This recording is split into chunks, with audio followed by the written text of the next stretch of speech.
क्या तुम्हारे पास पैर हैं? क्या तुम सांस ले पा रहे हो? क्या तुम्हारा शरीर तुम्हारे दिमाग का कहना मानता है? अगर जवाब हां है, तो फिर तुम हारे हुए क्यों महसूस कर रहे हो? क्यों एक छोटा सा फेलियर तुम्हें डिप्रेशन में भेज देता है? आज मैं तुम्हें कोई कहानी सुनाने नहीं आया हूं। कहानियां बच्चों को सुलाने के लिए सुनाई जाती हैं और मैं यहां तुम्हें जगाने आया हूं। आज हम बात करेंगे एक ऐसी लड़की की जिसके पास बहाने बनाने के लिए पूरी दुनिया थी। मेडिकल साइंस ने उसे रिजेक्ट कर दिया था। डॉक्टर्स ने उसकी फाइल पर इम्पॉसिबल का ठप्पा लगा दिया था। 22 भाई बहनों में 20वें नंबर की वो संतान जिसे पैदा होते ही मौत ने घेर लिया था। पोलियो, पैरालिसिस, मुड़े हुए पैर। एक ऐसी बच्ची जो खड़ी होना तो दूर, बिना सहारे के बैठ भी नहीं सकती थी। लेकिन फिर कुछ ऐसा हुआ जिसे आज की मॉडर्न न्यूरोसाइंस न्यूरोप्लास्टिसिटी कहती है। यह कहानी है विल्मा रूडोल्फ की।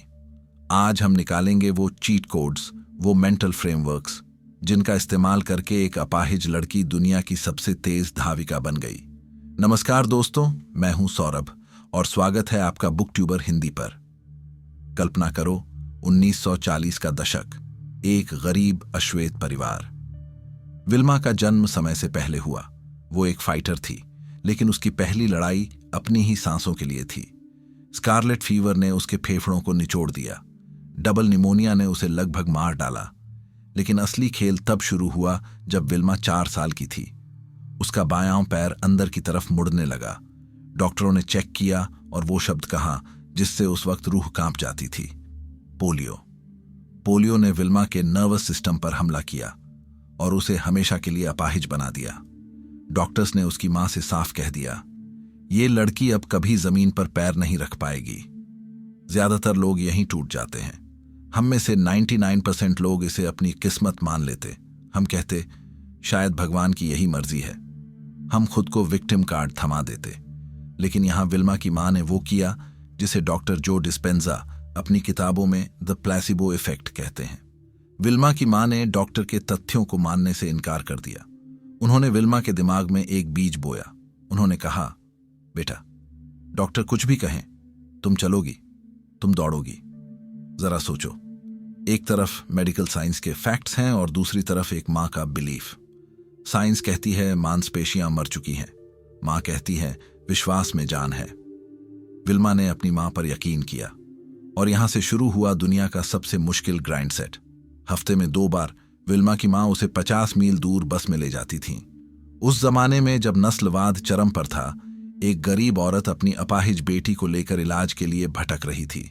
इलाज क्या था? डॉक्टर उसके मुड़े हुए पैरों को जबरदस्ती सीधा करते थे। दर्द, इतना दर्द कि एक वयस्क आदमी की चीख निकल जाए। लेकिन वो 5 साल की बच्ची दांत भींचकर उस दर्द को पी जाती थी। विल्मा ने अपने पैरों पर ब्रेस यानी लोहे के जूते पहनने से पहले अपने दिमाग पर फौलाद चढ़ा लिया था। वो दर्द सहती रही। क्यों?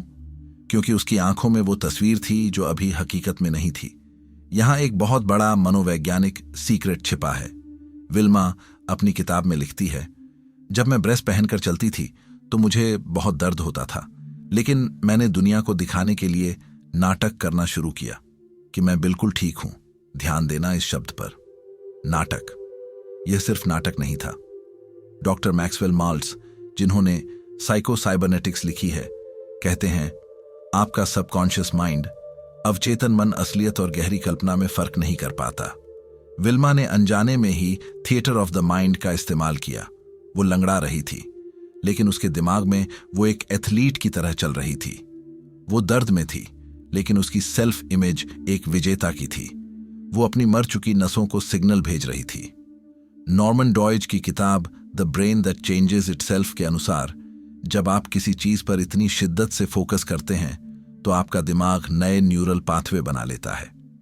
विल्मा ने सिर्फ सोचा नहीं, उसने अपने दिमाग को मजबूर कर दिया कि वो मरे हुए पैरों के लिए नए रास्ते खोजे। उसने अपनी कमजोरी को अपनी पहचान नहीं बनने दिया। 12 साल की उम्र तक आते आते विल्मा ने एक दिन अपनी मां से कहा, अब मुझे इन जूतों की जरूरत नहीं है। और उसने वो लोहे के भारी जूते उतार फेंके। यह एक चमत्कार नहीं था, यह सालों की उस मेंटल रिहर्सल का नतीजा था। डॉक्टर हैरान थे। मेडिकल साइंस के पास इसका कोई जवाब नहीं था, लेकिन जवाब विल्मा के पास था। एंटी फ्रैजिलिटी। नसीम तलेब अपनी किताब एंटी फ्रैजाइल में कहते हैं, कुछ चीजें टूटने पर और मजबूत हो जाती हैं। विल्मा का पोलियो उसके लिए एक श्राप नहीं बल्कि एक ट्रेनिंग ग्राउंड था। उस बीमारी ने उसे इतना दर्द दिया कि दुनिया का बाकी दर्द उसके लिए मजाक बन गया। अब तुम सोचोगे बस जूते उतार दिए और वो जीत गई। नहीं, असली जिंदगी में हैरी पॉटर का जादू नहीं चलता। जूते उतारने के बाद विल्मा ने बास्केटबॉल खेलना शुरू किया, फिर रनिंग ट्रैक पर उतरी। वो हर रेस में भाग लेती और हर रेस में हारती। वो हमेशा लास्ट आती थी, हमेशा। लोग हंसते थे, देखो वो पोलियो वाली लड़की दौड़ने की कोशिश कर रही है। लेकिन विल्मा को हार से डर नहीं लगता था। जिसे चलने के लिए सालों संघर्ष करना पड़ा हो, उसके लिए रेस में हारना कोई बड़ी बात नहीं थी। यही वो माइंडसेट है जो तुम्हें समझना होगा। तुम एक बार फेल होते हो और रजाई में घुस जाते हो। विल्मा हर रोज फेल होती थी और हर रोज ट्रैक पर वापस आती थी। कोच ने उससे पूछा, तुम हर बार हारती हो फिर भी दौड़ती क्यों हो? विल्मा ने कहा, क्योंकि मुझे पता है कि मैं जीतूंगी, बस थोड़ा वक्त लगेगा। सेथ गॉर्डन इसे कहते हैं द डिप। सफलता मिलने से ठीक पहले का वक्त सबसे मुश्किल होता है। ज्यादातर लोग यहीं क्विट कर देते हैं। विल्मा ने क्विट नहीं किया, उसने अपनी टेक्निक्स पर काम किया। उसने अपने दिमाग के RAS रेटिकुलर एक्टिवेटिंग सिस्टम को प्रोग्राम कर दिया था। उसे भीड़ की हंसी नहीं सुनाई देती थी, उसे सिर्फ फिनिश लाइन दिखती थी। 1956 का ओलंपिक आया। विल्मा 16 साल की थी। उसका सिलेक्शन हुआ, उम्मीदें थीं, लेकिन रिजल्ट फेलियर। वो 200 मीटर की रेस में बुरी तरह हारी। मेडल तो दूर, वो क्वालिफाई भी ढंग से नहीं कर पाई। कल्पना करो उस 16 साल की लड़की की, होटल के कमरे में अकेली रोती हुई। मन में आवाज आ रही होगी, औकात में रह विल्मा, तू एक अपाहिज है, तू यहां के लायक नहीं है। लेकिन यहीं पर विल्मा ने वो किया जो एक हाई परफॉर्मर करता है। उसने खुद को कोसा नहीं, उसने खुद से सहानुभूति नहीं दिखाई। उसने खुद से एक सवाल पूछा, कीमत क्या है? What is the price? उसने तय किया, अगले 4 साल मैं अपनी जिंदगी का एक भी दिन बर्बाद नहीं करूंगी। मुझे गोल्ड चाहिए और मैं उसकी कीमत चुकाऊंगी। 4 साल का तप, रोज सुबह उठना, दर्द सहना, पसीना बहाना। 1960 का रोम ओलंपिक आया। पूरी दुनिया की नजरें बेस्ट एथलीट्स पर थीं। किसी को नहीं पता था कि टेनेसी की एक लंगड़ी लड़की इतिहास बदलने वाली है। लेकिन रुको, कहानी में एक और ट्विस्ट था। ओलंपिक से ठीक एक दिन पहले विल्मा का पैर मुड़ गया। एंकल स्प्रेन, पैर सूज गया था। दर्द बेहिसाब था। डॉक्टर ने कहा, शायद तुम दौड़ नहीं पाओगी। तुम्हें क्या लगता है विल्मा ने क्या किया होगा? उसने डेविड गॉगिन्स का 40% रूल लगाया। जब तुम्हारा दिमाग कहता है कि मैं अब और नहीं कर सकता, तब तुम अपनी क्षमता का सिर्फ 40% इस्तेमाल कर रहे होते हो। विल्मा ने उस दर्द को इग्नोर कर दिया। उसने अपने दिमाग को स्विच ऑफ किया और बॉडी को ऑटो पायलट पर डाल दिया। रेस शुरू हुई, बंदूक चली, और वो लड़की जिसके पैर कभी लोहे की जंजीरों में जकड़े थे, वो हवा से बातें कर रही थी। दर्द, वो तो उसका पुराना दोस्त था। थकान उसे महसूस ही नहीं हो रही थी। उस दिन विल्मा रुडोल्फ ने 1 नहीं 2 नहीं बल्कि 3 गोल्ड मेडल जीते। 100 मीटर, 200 मीटर, 400 मीटर रिले, उसने वर्ल्ड रिकॉर्ड तोड़ दिए। वो उस समय की दुनिया की सबसे तेज महिला बन गई। वो ब्लैक गजेल के नाम से मशहूर हुई। उसने सिर्फ रेस नहीं जीती थी, उसने मेडिकल साइंस को हराया था। उसने अपनी किस्मत को हराया था। उसने उन सबकी जुबान बंद कर दी थी जिन्होंने कहा था ये नहीं चल पाएगी। इस कहानी से हमें क्या मिलता है? सिर्फ तालियां बजाने के लिए यह कहानी नहीं थी। यह एक ब्लूप्रिंट है।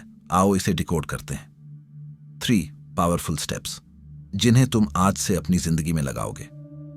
Lesson number 1, identity shifting. James clear कहते हैं, गोल्स मत बनाओ, अपनी आइडेंटिटी, पहचान बदलो। विल्मा ने यह नहीं सोचा कि मैं दौड़ने की कोशिश करूंगी। उसने अपनी पहचान बदल ली थी। जब वो ड्रेस पहनती थी, तब भी वो खुद को एथलीट मानती थी। तुम्हारी समस्या यह है कि तुम अमीर बनना चाहते हो, लेकिन तुम्हारी हरकतें गरीबों वाली हैं। तुम टॉप करना चाहते हो, लेकिन तुम्हारी आदतें फेलियर्स वाली हैं। पहले खुद को अपने दिमाग में वो मान लो जो तुम बनना चाहते हो। ये fake it till you make it नहीं है, बल्कि believe it till you become it है। Lesson number 2, pain is a portal. दर्द एक दरवाजा है। तुम दर्द से भागते हो। विल्मा दर्द की तरफ भागी। जिम में थोड़ा दर्द हुआ, तुमने छोड़ दिया। पढ़ाई में थोड़ा सिर दर्द हुआ, तुमने किताब बंद कर दी। याद रखना, जहां तुम्हारा कंफर्ट जोन खत्म होता है, जिंदगी वहीं से शुरू होती है। उस पोलियो के दर्द ने विल्मा के पेन थ्रेशहोल्ड को इतना बढ़ा दिया था कि दौड़ने का दर्द उसे गुदगुदी लगता था। अपने दर्द को वेस्ट मत करो, उसे फ्यूल बनाओ। अगर दिल टूटा है, अगर फेल हुए हो, अगर बेइज्जती हुई है, तो उसे इस्तेमाल करो। Transmute that energy. Lesson number 3, neuroplasticity and visualisation. अगर तुम्हारा शरीर साथ नहीं दे रहा, तो अपने दिमाग को ट्रेन करो। डॉक्टर जो डिस्पेंजा कहते हैं कि अगर तुम हर रोज अपनी सफलता को महसूस कर सकते हो बिना उसे हकीकत में देखे, तो क्वांटम फील्ड में वो घटना तुम्हारे लिए तैयार हो रही है। विल्मा ने व्हीलचेयर पर बैठकर गोल्ड मेडल जीतने की रिहर्सल की थी। तुम दिन भर क्या रिहर्सल करते हो? मैं नहीं कर पाऊंगा, मेरी किस्मत खराब है।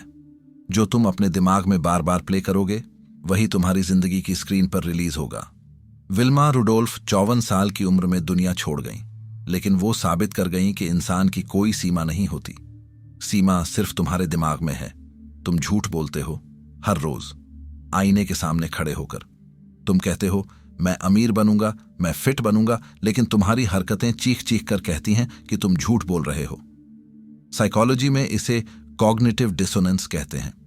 जब तुम्हारी सोच और तुम्हारे काम आपस में टकराते हैं, तो दिमाग तनाव में आ जाता है।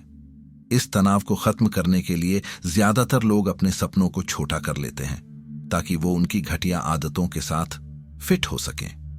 विल्मा ने उल्टा किया। उसने अपनी आदतों को इतना ऊपर उठाया कि वो उसके सपने के बराबर आ गईं। अब तुम्हारे पास 2 रास्ते हैं। पहला रास्ता, इस वीडियो को बंद करो, कोई फनी रील देखो, सो जाओ और कल फिर अपनी उसी घिसी पिटी रोती हुई जिंदगी में वापस चले जाओ। अपने बहानों की बैसाखियां लेकर चलते रहो। दूसरा रास्ता, अभी इसी वक्त फैसला करो, अपनी कमियों को ढूंढो और उनसे कहो तुम मुझे रोक नहीं सकती। तुम्हें पता है विल्मा और तुम में सबसे बड़ा फर्क क्या है? विल्मा का डोपामिन दर्द से आता था और तुम्हारा डोपामिन सस्ते मनोरंजन यानी चीप प्लेजर्स से आता है। मॉडर्न दुनिया ने तुम्हें गुलाम बना दिया है। न्यूरोकेमिस्ट्री का एक कड़वा सच सुनो, तुम्हारा दिमाग हमेशा लीस्ट रेजिस्टेंस, सबसे आसान रास्ता चुनता है। इसलिए अपनी सफरिंग को चूज करो, इससे पहले कि जिंदगी तुम्हारे लिए सफरिंग चूज कर दे। अगर तुम्हें लगता है कि तुम अपनी करंट सिचुएशन से बेहतर डिजर्व करते हो, तो कमेंट में लिखना I will pay the price. मैं कीमत चुकाऊंगा। यह कमेंट तुम्हारे सबकॉन्शियस माइंड के लिए एक ऑर्डर होगा। और हां, अगर तुम चाहते हो कि मैं ऐसे ही दुनिया के सबसे पावरफुल मेंटल मॉडल्स और किताबों का निचोड़ तुम्हारे दिमाग में डालता रहूं, तो सब्सक्राइब करो। चॉइस तुम्हारी है। भीड़ का हिस्सा बनना है या भीड़ जिसके लिए तालियां बजाए वो बनना है। मिलते हैं अगले वीडियो में। बहुत बहुत धन्यवाद।